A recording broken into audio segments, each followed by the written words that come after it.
J'ai eu à faire 2 vidéos où je parlais de PP. Vous savez déjà ce que je pense du projet PP et des projets qui sont dans cette catégorie. La catégorie des cryptos qui font de bruit alors qu'il n'en est plus rien sur le plan non seulement spéculatif mais aussi technologique. C'est bien de critiquer, mais c'est aussi bien d'apporter un plus ou encore des solutions face à un problème imminent ou une demande imminente. Parlons de demande, fort est de constater que plusieurs personnes ont de l'engouement pour ce type de projet, même si ce n'est complètement pas mon avis. Et je me suis dit, pourquoi ne pas aller à la recherche du prochain PP ou encore vous montrer comment vous pourrez trouver le prochain PP tout simplement. Oui, parce que pour bien bénéficier sur ce genre de projet, il faudrait être parmi les premiers. Alors je t'invite à bien regarder cette vidéo jusqu'à la fin car elle va vraiment t'aider.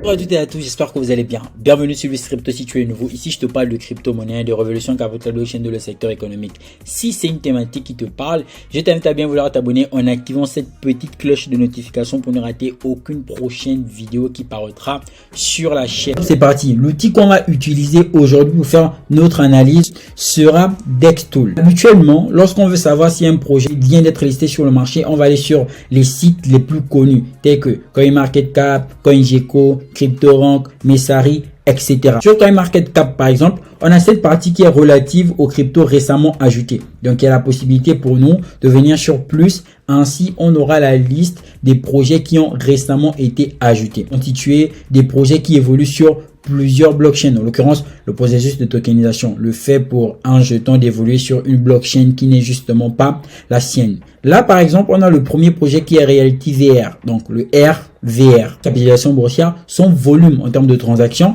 la blockchain sur laquelle il va évoluer, et on remarque ici que c'est la blockchain Polygon. Ensuite, on aura la période à laquelle il a été listé. Et on remarque qu'il a été listé il y a un jour environ, en l'occurrence 24 heures. Ça, c'est possible. On va donc aller étape par étape. On pourra avoir tous ces projets-là. Plusieurs personnes pourront justement regarder ces projets, y faire une analyse, en l'occurrence Dior, faire leur propre recherche et décider en fonction de ce qui est proposé de se positionner sur un court terme ou un long terme. Bref, en fonction de ce qu'ils vont trouver. On va aller sur Dextool. Il va répertorier les mêmes coins, les projets à faible potentiel, les projets spéculatifs, des projets qui sont dans la tendance. Lorsque PP est sorti, plusieurs projets du type PP sont sortis. Bien évidemment, des projets avec l'emblème PP, mais aussi des projets comme PP dans le cadre de la spéculation. C'est ces projets que beaucoup de personnes vont rechercher pour justement espérer faire une plus-value. Bien que ça reste dangereux, effectivement, c'est le danger justement qui attire plusieurs personnes. Et donc là, par exemple, il y a PP qui a eu à faire de bruit. La personne qui était là dès le début, avant que ça ne fasse considérablement de bruit, se sont enrichis. Avant que Binance ne lance, plusieurs personnes avaient déjà bien bénéficié du jeton. D'autres ont uniquement connu le jeton lorsqu'il a été listé sur Binance. Je parie que pour Floki aussi, c'est la même chose. Le but ici, c'est de répertorier les projets qui viennent d'être listés et qui n'ont pas encore fait le bruit. Si vous voulez bénéficier de ce genre de projet, il va falloir remarquer quand ils sont listés, est-ce qu'ils ont déjà fait le bruit? Est-ce qu'ils ont même un potentiel, une capacité de faire de bruit? Alors généralement, ces projets sont des projets qui vont constituer une communauté derrière, car les mêmes coins sont des projets à forte communauté. Là, j'ai le tableau Dext. En gros, ici, j'ai les paires gagnantes, j'ai les paires perdantes. Ensuite, j'ai les réseaux sociaux récemment mis à jour, donc les réseaux sociaux de ces différentes crypto-monnaies ou ces différents mêmes coins. Ce sera le moyen pour vous d'aller sur ces différents sites internet, voir si l'équipe existe, bref, si le projet veut même aller loin. Il y a ceux qui vont mourir, ceux qui sont déjà morts-nés. Ça aussi, ce sont des trucs qu'il faut prendre en compte. C'est ultra méga dangereux. Ce ne sont pas des projets que vous pouvez prendre pour investissement sur le long terme. Je répète que nous sommes bien évidemment ici dans le cadre de la spéculation. Ainsi, on a les paires chaudes. Des paires chaudes, en gros, ce sont des paires, on parle en termes de trading. Ce sont des paires tendances, des paires qui sont ultra méga tradées sur le marché actuellement. Donc, vous avez aussi la possibilité de sélectionner les jetons à part entière dans une certaine catégorie. En gros, là, je suis sur mise à jour, mais j'ai la possibilité d'uniquement choisir des paires gagnantes, perdantes et même des échangeurs. Ici, j'ai dernier jeton mis à jour. Donc, on a le deal, il y a 3 mois. On a Worms, il y a 8 mois. Et on a un autre là, Poisson, qui a 18 mois déjà. Vous trouverez ci-dessous une liste des crypto-monnaies et des liens sociaux symboliques qui ont été mis à jour le plus récemment. Donc, toutes ces crypto-monnaies ont été récemment mis à jour. HTF il y a 1 heure, faire des recherches sur ces projets-là qui, je rappelle, sont des projets ultra méga fragiles. Quand vous voyez même que sur CoinMarketCap, ces différents projets sont répertoriés. 25 000 projets, 24 000 projets, 23 000 projets. Plusieurs personnes diront, oui, c'est bien qu'il y ait beaucoup de projets sur le marché crypto parce que ça prouve que des projets viennent sur le marché. Mais en réalité, il n'en ressort souvent rien en ce qui concerne l'évolution du marché, la construction du marché. Or, en réalité, pour vraiment se faire de l'argent, c'est pas toujours courir derrière des projets qui sont pas intéressants pour faire 1 fois 1000, 1 fois 20 000 ou 1 fois 1 million, mais c'est se concentrer sur des projets qui sont vraiment là pour résoudre des problèmes, car ce sont généralement ces projets qui ont une viabilité. Ici, par exemple, vous voyez PP Loan. À quoi ça sert? Très franchement, qu'est-ce que ça signifie? Rien. On sait déjà tout de suite que c'est un projet qui est créé là dans le cadre de la spéculation. Alors, quand je clique sur ce projet, on me ramène ici, car j'ai la possibilité, une fois de plus, ça on va voir ça dans la suite de la vidéo, de justement cliquer sur un projet et avoir un tas d'informations assez considérables. Là, par exemple, j'ai génération du score DEX. En gros, le score DEX ici, c'est ce qu'on va appeler la fiabilité du projet. Donc, la notation du projet, on va noter le projet sur 99 ou bien sur 100. Et on voit que lui, là, il serait fiable à 59%. Et donc ici vous avez le graphique. En gros, vous voyez que même en termes de graphique, ça a purement été de la spéculation. Pourquoi? Parce que, ok, le projet il est sorti.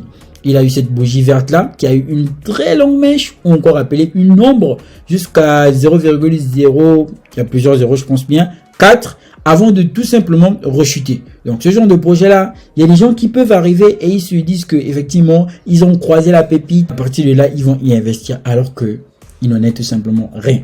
Ici, il y a du tout et du n'importe quoi. Il y a là un projet qui peut faire 1 fois 100 ou 1 fois 1000, qui sait. Et il y a aussi des projets qui ne vont rien faire. Ça nécessite un travail de fond.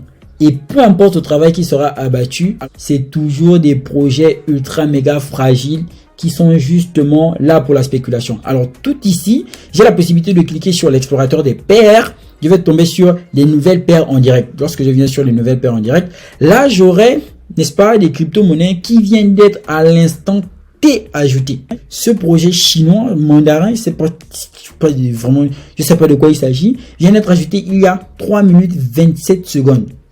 Ainsi de suite, ainsi de suite. Alors bien évidemment, vous aurez là ici des scores. Si vous voyez que c'est 15%. 15% ici c'est au vert et vous voyez qu'ici c'est 83%. Il y a des projets qui sont rouges, moins 100%. Et donc là nous sommes vraiment dans la spéculation. Ça va vraiment très vite. En gros, pour trouver le prochain PP, ce ne sera pas un exercice facile. Après ici vous avez le tableau de bord de DexTool, partie qui est relative aux informations générales sur les différentes blockchains de par les brûlures ou bien encore l'alimentation en circulation en ce qui concerne les jetons. Donc vous avez les brûlures les 24 dernières heures. Là, quand on est en train de parler des jetons qui sont ajoutés en direct et tout, c'est en tout. Ça veut dire qu'il y a toutes les blockchains. Là, par exemple, je suis sur la blockchain Ethereum. D'accord? Et j'ai la possibilité de choisir de regarder les jetons qui sont ajoutés sur X ou Y blockchain. Ça aussi, c'est très important. Lorsque je viens sur BNB Smart Chain, qui a le plus de mêmes coins qui sont ajoutés un peu plus chaque jour. Et donc, voici tous ceux qui vont évoluer sur la BNB Smart Chain. Vous pourrez les avoir sur le PancakeSwap, etc. Et par exemple, ils ont un volume de 995,52%. Ça, c'est très important. Donc, si je reviens là, je vais pouvoir changer de blockchain. Je vais par exemple venir sur Multiver X. J'ai ces jetons-là qui sont ajoutés sur Multiver X. C'est pas évident de trouver le prochain PP aussi facilement que ça. Là, je viens sur Solana. Alors, les nouvelles paires listées sur les bourses Solana avec des variations de pool en temps réel. Donc, voici les nouvelles paires en temps réel, variation de pool qui évoluent sur la blockchain Solana. L'outil, il est à votre disposition. L'outil, c'est DexTool. Je pense que je vous mettrai le lien en barre de description. Une fois de plus, faites vraiment très attention. Car plusieurs projets, une fois de plus, ne valent rien, ne vaudront rien d'ici quelques jours, d'ici quelques années, d'ici quelques mois. C'est comme je vous ai dit, d'autres sont déjà même morts, mais ne savent pas eux-mêmes qu'ils sont morts. On est d'accord, j'aurais pu faire simple, le nom une crypto-monnaie ou encore plusieurs crypto-monnaies du type très spéculatifs dans lesquels je suis déjà. Mais je n'ai pas envie d'être le conseiller financier de qui que ce soit. Néanmoins, pour les personnes qui veulent savoir quels sont ces projets, je les partage déjà dans mon canal privé Telegram. Alors, à partir de cette vidéo, trouve ton pépé, fais ce qu'il faut, investis l'argent que tu es uniquement prêt à perdre. Une fois de plus, ceci n'est pas un conseil en investissement. Bienvenue sur Crypto. Je compte sur toi pour les best practices. Likez, commentez, partagez. On se retrouve très bientôt dans une nouvelle prochaine vidéo. Peace out.